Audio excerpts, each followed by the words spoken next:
Hello everyone. Sigi manase Malabar spinach haibako. Aduga Hindi word tana koigi poi haiba POI poi sabji poi ki sabji haibako. Ado koi Manipur da su sise yam horambane ba thaina aina ngangoi ngai da magi mahai se koigi round oraga khara muri mulakanda mu bane ba. Aduga mekhara kanda koigi khuttaga tairaga koigi sanarame ba thaina u chaya yadi khangda banina. Aduga sidai sida tho ammeba ko ado aina moina si chaba yabra han kan moina chaba yabani kanone yam kanaba kanone hai mongon the health benefit yam leiba hai tare koi antioxidant leiba antioxidant oiba properties oiba yam yawba and anti inflammatory gumba sigumba se yam kanai hai ba ko chaba da do health benefit yam leiba health kano nutritious oiba potni na hai eba ado mayam si aina makok se maku khok to ga si ju sem to eba ko ado mayam thongba yeng minarase si se yam kana ba insang ne mayam phanga ga di hekta chabiyo ado thongba kanda kangna ngawraga su dum chabi yai aduga mahi hapaga thonga ga su dum chabi yai ba ko do hawbudi aina first try yeng ba kanda hawbse kogi kari mahau haige tege haida kogi chengum phoba kai ba do adu thonga kanda kogi yendem ga thongba da hawbam leidaini mahau adu maina khara chele ba ko adu mayam thongba hominarase aina ising da thum khara hapire maje managa ngasagi makhok asembase sisiga ngaktang khoigi kano kitang khoigi pura boil mak tawdraga su kitang lumbu salaga khoigi tawbudi yai bako ado aina pura munna ba na aina dum kano tawre ba mase hana dum boil tawthoe bako ado sumaina hapaga boil ngaktang tawbirani makum khumjalaga ado palang saka jo ipet man bane ado natti palang saka sillidana ko ado sidi sinde bako yam hawe si fu haw ni sidi ai first time jabani sine se aina thongi sine second time thongune first time thongbudu di aina utre bako habedi ahan budu aina punsi gi jo ahan ba jabani na to sumaina kitang khogi boil to khalak pasida ko mahi je huntu oi ko mahi akas phutu odi mahi mangrani ado maina tawde bako si mahi je dum hap toini huren kano tawdoine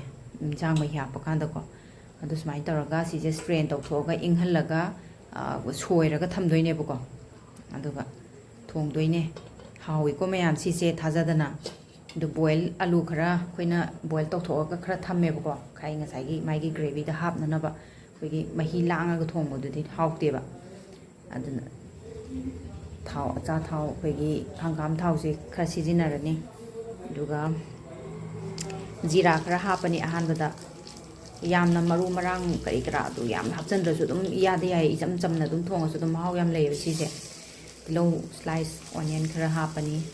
aduga nga ngobirani ko aduga ai se sidai sida ginger garlic paste oina sijinai ko adu ginger garlic paste ai ginger ga garlic ka do phangda ba gine ba adu mayamna thongbiraga di ginger garlic to dum fresh oina koina suraga dum hapiyo ko da morok kaino to red chili do amma thude ga hape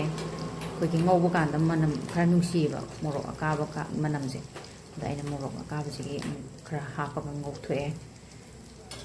yam hawi ko thajadana yam hawi mayam try tawbiyo phangbu phangadi dum chabiro aduga sigi nilanski ginger garlic paste sija ikitang hapjare ko adum mayam di dukano do fresh to ina season adiyo ko aina si phangdabagi tawjabane ba dusmai tawraga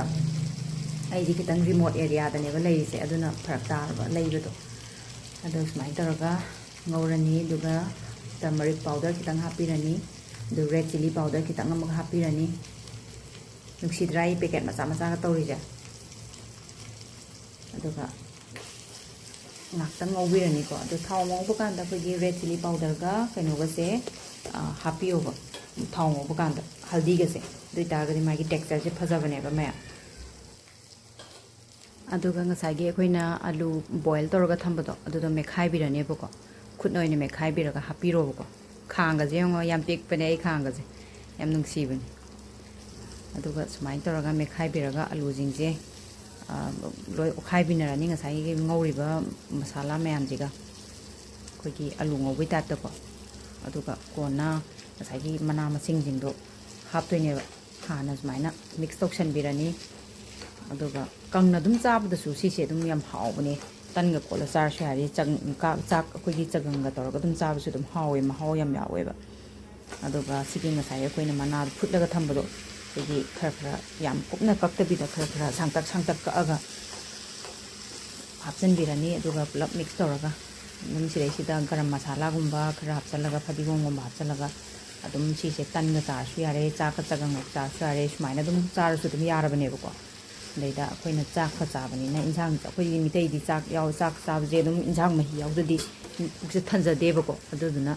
ꯑꯩꯅ ꯃꯍꯤ ꯈꯤꯇꯪ ꯍꯥꯞꯀꯦꯅ ꯇꯧꯖꯕꯅꯦ ꯑꯗꯣ ꯃꯌꯥꯝꯅ ꯇꯟꯒ ꯆꯥꯕ ꯑꯗꯒꯤ ꯑꯀꯪꯕ ꯄꯥꯝꯕꯤꯕ ꯀꯥꯡꯉꯧ ꯑꯣꯏꯅ ꯆꯥꯅꯤꯡꯉꯁꯨ ꯑꯗꯒꯤ ꯇꯤꯐꯤꯟꯒꯨꯝꯕ ꯍꯥꯞꯄꯗ ꯁꯨꯃꯥꯏꯅ ꯑꯗꯨꯝ ꯀꯪꯅ ꯍꯥꯞꯄꯒ ꯑꯗꯨꯝ ꯆꯥꯕꯗꯁꯨ ꯌꯥꯝ ꯃꯑꯣꯡ ꯇꯥꯔꯗꯕ ꯏꯟꯁꯥꯡꯅꯦꯕꯀꯣ ꯁꯤꯁꯦ ꯑꯗꯨꯝ ꯏꯌꯥꯗ ꯌꯥꯔꯦ ꯑꯗꯣ ꯁꯨꯃꯥꯏꯅ ꯀꯪꯅ ꯆꯥꯕꯅꯗꯤ ꯍꯦꯟꯅ ꯀꯩꯅꯣ ꯍꯥꯏꯇꯥꯔꯦ ꯑꯩꯈꯣꯏꯗꯤ ꯍꯥꯎꯒꯗ꯭ꯔꯥꯅ ꯈꯜꯂꯦ ꯑꯩ ꯋꯥꯈꯜꯗ ꯑꯗꯣ ꯆꯥꯛꯀ ꯆꯥꯒꯗꯧꯕꯅꯤꯅ ꯑꯩꯈꯣꯏꯗꯤ ꯃꯍꯤꯗꯣ ꯉꯁꯥꯏꯒꯤ ꯕꯣꯏꯜ ꯇꯧꯕꯗ ꯃꯍꯤ ꯌꯥꯎꯕꯗꯣ ꯑꯗꯨꯗꯣ ꯑꯣꯏꯅ ꯍꯩꯖꯤꯟꯖꯔꯦ ꯑꯗꯨꯒ ꯉꯥꯛꯇꯪ ꯁꯧꯍꯜꯂꯒ ꯑꯗꯨꯝ ꯂꯣꯏꯔꯦ ꯌꯥꯝ ꯍꯥꯎꯋꯦ ꯁꯤꯒꯤ ꯃꯅꯥ ꯊꯣꯡꯕꯁꯦ ꯃꯂꯥꯕꯥꯔ ꯁ꯭ꯄꯤꯅꯦꯆ ꯑꯩꯈꯣꯏ ꯃꯩꯇꯩꯔꯣꯟꯗ ꯀꯔꯤ ꯍꯥꯏꯕꯅꯣ ꯑꯩꯁꯤ ꯒ꯭ꯌꯥꯟ ꯇꯥꯖꯗ꯭ꯔꯦ ꯃꯁꯤꯒꯤ ꯃꯃꯤꯡꯁꯦ ꯑꯗꯣ ꯑꯩ ꯊꯤꯔꯒꯗꯤ ꯑꯃꯨꯛ ꯌꯦꯡꯈꯤꯒꯦ ꯑꯗꯣ ꯁꯤ ꯍꯧꯖꯤꯛ ꯈꯨꯗꯛꯀꯤꯗꯤ ꯑꯩ ꯍꯥꯏꯕ ꯍꯩꯖꯗ꯭ꯔꯦꯕꯀꯣ ꯑꯗꯣ ꯃꯂꯥꯕꯥꯔ ꯁ꯭ꯄꯤꯅꯦꯆ ꯍꯥꯏꯔꯒꯗꯤ ꯌꯥꯝ ꯑꯗꯨꯝ ꯀꯃꯟꯂꯤ ꯑꯗꯨꯝ ꯈꯪꯅꯔꯦ ꯁꯤꯃ ꯑꯗꯣ ꯁꯨꯃꯥꯏꯅ ꯇꯧꯔꯒ ꯕꯣꯏꯜ ꯇꯧꯔꯒ ꯁꯤꯗꯩꯁꯤꯗ ꯒꯔꯝ ꯃꯁꯥꯂꯥ ꯍꯥꯞꯀꯗꯕꯅꯦ ꯑꯗꯣ ꯒꯔꯝ ꯃꯁꯥꯂꯥꯗꯣ ꯂꯩꯇ꯭ꯔꯕ ꯑꯩꯅ ꯃꯦꯖꯤꯛ ꯃꯁꯥꯂꯥꯁꯦ ꯍꯥꯞꯄꯦꯕꯀꯣ ꯃꯦꯒꯤꯒꯤ ꯑꯗꯣ ꯁꯤꯃ ꯍꯥꯞꯆꯤꯟꯕꯤꯔꯅꯤ ꯑꯗꯣ ꯁꯤꯁꯨ ꯑꯗꯨꯝ ꯇꯦꯁ ꯏꯟꯍꯦꯟꯁꯔ ꯑꯣꯏꯕꯅꯦ ꯁꯤꯒꯤ ꯃꯦꯒꯤ ꯃꯁꯥꯂꯥꯁꯦ ꯑꯗꯣ ꯁꯨꯃꯥꯏꯅ ꯇꯧꯔꯒ ꯍꯥꯞꯆꯤꯟꯕꯤꯔꯒ ꯑꯗꯨꯝ ꯂꯣꯏꯔꯦ ꯁꯨꯃꯥꯏꯅ ꯑꯣꯠꯈꯥꯏꯕꯤꯔꯒꯀꯣ